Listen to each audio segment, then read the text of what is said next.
नमस्कार प्रेक्षकांनो, कमळी या मालिकेच्या आजच्या भागामध्ये आपण जबरदस्त ट्विस्ट पाहणार आहोत. तर इकडे कमळी मालिकेमध्ये जबरदस्त ट्विस्ट आपल्या सर्वांना पाहायला मिळणार आहे. तर या येणाऱ्या मकर संक्रांतीमध्ये असं काही आपल्याला मालिकेमध्ये पाहायला मिळणार आहे की जे ऐकून तुमच्या मनामध्ये बस आनंदी आनंद साजरा तुम्ही करणार आहात. तर आता अन्नपूर्णाचं पूर्ण कुटुंब या मकर संक्रांतीला एकत्र आपल्याला पाहायला मिळणार आहे. ते कसं आणि कसं आता गौरी राजनला मिळाली.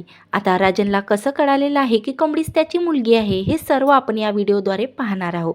म्हणून व्हिडिओ शेवटपर्यंत पहा आणि चॅनलवर नवीन असाल तर नक्की सबस्क्राईब करा.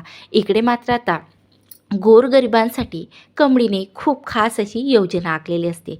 त्या योजनेतून ऋषी आणि अन्नपूर्णा स्पेशली आपल्या लाडक्या कमळीवर इम्प्रेस झालेला असता. तर मात्र इकडे आता अन्नपूर्णाने कामिनीचा घाणेरडं कटकारस्थान आता अन्नपूर्णासमोर आलेलं आहे.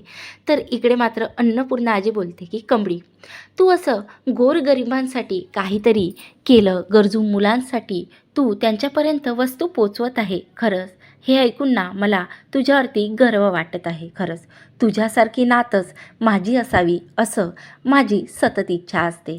त्यावर आता कमळी बोलते, आजी तुमचा आशीर्वाद असाच माझ्यावरती राहू द्या.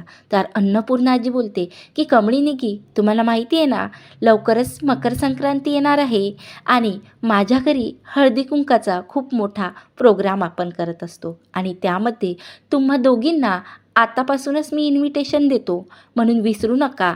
आणि या हळदी कुंकाला लवकरात लवकर तुम्हाला घरी यायचं आहे, कारण आता तुम्हाला मला मदतसुद्धा करायची आहे. तिळांचे लड्डू बनवायचे आहे आणि डेकोरेशनसुद्धा करायचं आहे. त्यावर आता कमळी बोलते, अरे वा आजी, आज मात्र मकर संक्रांतीचं नाव ऐकून मला माझ्या आईची आठवण आली. माहिती आहे आजी, जेव्हा मी आणि माझी आई हा सण येत होता ना, तेव्हा खूप उत्साहित असायचो. मी, आई, निगी आणि हा सण मात्र खूप धूमधडाक्यात साजरा करायचो. आता मात्र तुमच्या तोडून मकर संक्रांतीचं नाव ऐकून मात्र मला माझ्या आईची आठवण झाली. त्यावर आता अन्नपूर्णा बोलतो, कमळी मला माहिती आहे गं, कोणी आपल्यापासून दूर असलं ना की त्याची आठवण आपल्याला सतत येते. आता तू कसलीही चिंता करू नको. आता तू लवकरच मकर संक्रांतीसाठी घरी ये. त्यावर आता कमळी आणि निगी बोलते, हो आजी आम्ही नक्की येऊ. त्या ऋषी बोलतो, कमळी खरंच मला ना तुझी ही मोहीम खूप आवडली, गोरगरिबांना मदत करण्याची. खरंच तुझा स्वभाव ना खूपच छान आहे. तर आता असं बोलणं झाल्यावर मात्र आता ऋषी कमळीची प्रशंसा करताना पाहून मात्र इकडे अनिकाचा मात्र जळफळाट होतो. अनिका रागातच तिथून निघून जाते. तर इकडे मात्र आता कमळी आणि निगी हॉस्टेलवरती येतात. आता निगी झोपलेली असते. तर कमळी बोलते, निगी उठ, तुला माहिती आहे ना आज मकर संक्रांती आहे आणि आपल्याला अन्नपूर्णा आजींनी बोलावलेलं आहे, म्हणून आता आपल्याला लगेच आजींच्या घरी जायचं आहे. तर आता निगी बोलते, हो अगं मी तर विसरूनच गेली. तर आता मात्र कमळीला तिच्या आईची सतत आठवण येत असते, कारण आता ती लगेच तिच्या आईची साडी आणि तिच्या आईने दिलेला तिच्याकडे एक जो दागिना असते ते दागिना काढते. त्यावर आता तिथं निगी येते आणि बोलते, कमळी हे काय, अरे बापरे, हा तर सरुकाकीचा दागिना आहे आणि तुझ्याकडे कसा. त्यावर आता कमळी बोलते, अगं निगे, हा आईने ना मला बंड्यापाशी पाठवून दिलेला दागिना आहे आणि आईसाठी हा सर्वात दागिन्यापैकी मौल्यवान वस्तू आईकडे होते.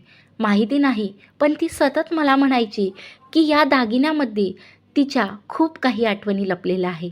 म्हणून म्हटलं आज मकर संक्रांती आहे आणि आईची साडी आणि आईचा हा सर्वात तिच्यासाठी महत्त्वाचा असलेला दागिना घालावं.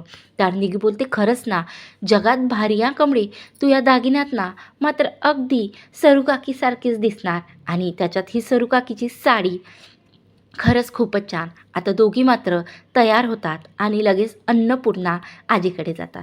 तर अन्नपूर्णा बोलते की अरे वा निगी कमळी, या तुम्ही नाश्ता करून घ्या आणि लगेच आता बायका येतील तर आपण सुद्धा कार्यक्रम चालू करू.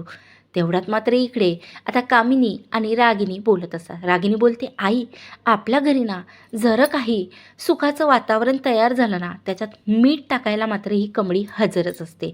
आता काही दिवसातच ते स्केच आर्टिस्टचं स्केचसुद्धा या म्हातारीकडे आलं ना तर आता या राजांची मुलगीसुद्धा या कमळीला सोबती येणार मीठ टाकण्यासाठी. त्यावर मात्र आता लगेच इकडे कामिनी बोलते, अगं रागिनी कसलीही चिंता करू नको. या राजांची मोठी मुलगी या घरात येता कामा नाही. हे काम माझं आहे आणि मला जसं माहिती पडलं की राजांची मोठी मुलगी कोण आहे ती मात्र एक क्षणासाठीही तेव्हा जिवंत राहणार नाही. तेवढ्यात मात्र आता तिथं राजन येतो. राजन मात्र आता आश्चर्यचकित होऊन कमळीकडे बघतो आणि कमळी लगेच राजनचा आशीर्वाद घेण्यासाठी जातो. तेव्हा मात्र आता राजन लगेच विचारात पडतो की आज कमळीने जो हार घालून आपल्या घरी हळदी कुंकासाठी आलेला आहे तो हार तर माझ्या गौरीचा आहे आणि हा माझ्या गौरीचा हार कमळीकडे कसा आणि ही साडीसुद्धा माझ्या गौरीचीच आहे. खरंच हे तर मी माझ्या गौरीला पहिल्या मकर संक्रांतीला दिलेलं गिफ्ट आहे आणि ही चक्क कमळी घालून आली. खरंच काय करावं? खरंच हे कसं काय शक्य आहे? आपण आता कमळीला जाऊनच विचारू. तेव्हा मात्र आता राजन लगेच कमळीकडे जाते आणि बाळा कमळी कशी आहेस तू? त्यावर कमळी बोलते, राजन काका मी मात्र ठीक आहे. तुम्ही कशा आहात? त्यावर राजन बोलतो, मी पण ठीक आहे बाळा. अभ्यास कसा चालू आहे? त्यावर कमळी बोलते, राजन काका माझा अभ्याससुद्धा खूप छान आहे. त्यावर आता राजन बोलते, कमळी बाळा आज तू खूप सुंदर दिसतं या साडीमध्ये आणि हा दागिनासुद्धा तुझ्यावर खूप छान दिसते. खरीच ही साडी आणि दागिना तुझ्याकडे कसा काय? म्हणजे तुझाच आहे का? तू स्पेशली संक्रांतीसाठी घेतलेला आहे का? असं आता राजन मनात गौरीचा विचार ठेवून आता कमळीशी बोलतो. त्यावर कमळी बोलतो, नाही राजन काका मी हा दागिना घेतलेला नाही आहे. हा दागिना माझ्या आईने मला दिलेला आहे. तर हा दागिना माझी आई सतत या दागिन्याला बघून रडायची. माहिती नाही तिच्या काय आठवणी या दागिन्यात लपलेल्या आहे. पण या दागिन्यात तिला तिच्या कोण्यातरी स्पेशल माणसांनी दिलेलं आहे असं ती नेहमी मला सांगायची आणि ही साडीसुद्धा तिचीच आहे. 18 वर्षापूर्वीची साडी आहे पण आता नवीनच वाटते ना कारण माझ्या आईने हा दागिना आणि साडी खूप सांभाळून ठेवली. ही तिचीच आहे.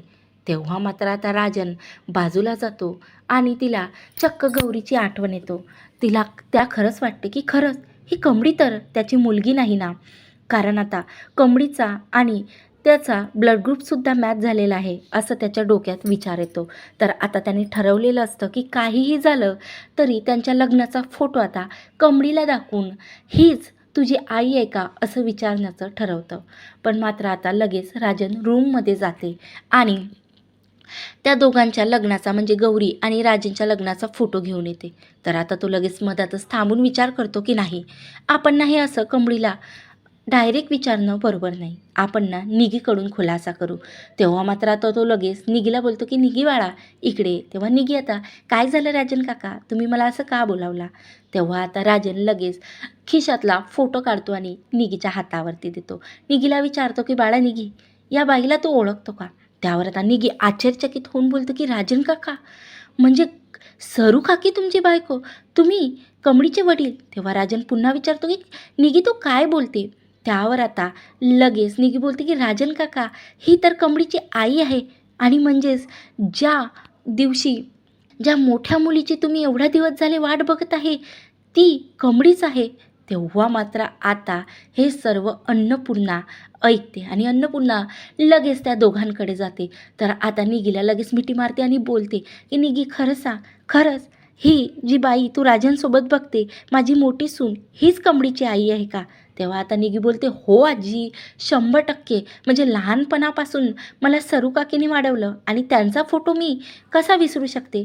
तेव्हा मात्र आता राजन आणि अन्नपूर्णा लगेच खुश झालेले असतात कारण आता या मकर संक्रांतीच्या दिवशी त्यांना त्यांच्या मोठ्या नातीचा खुलासा असा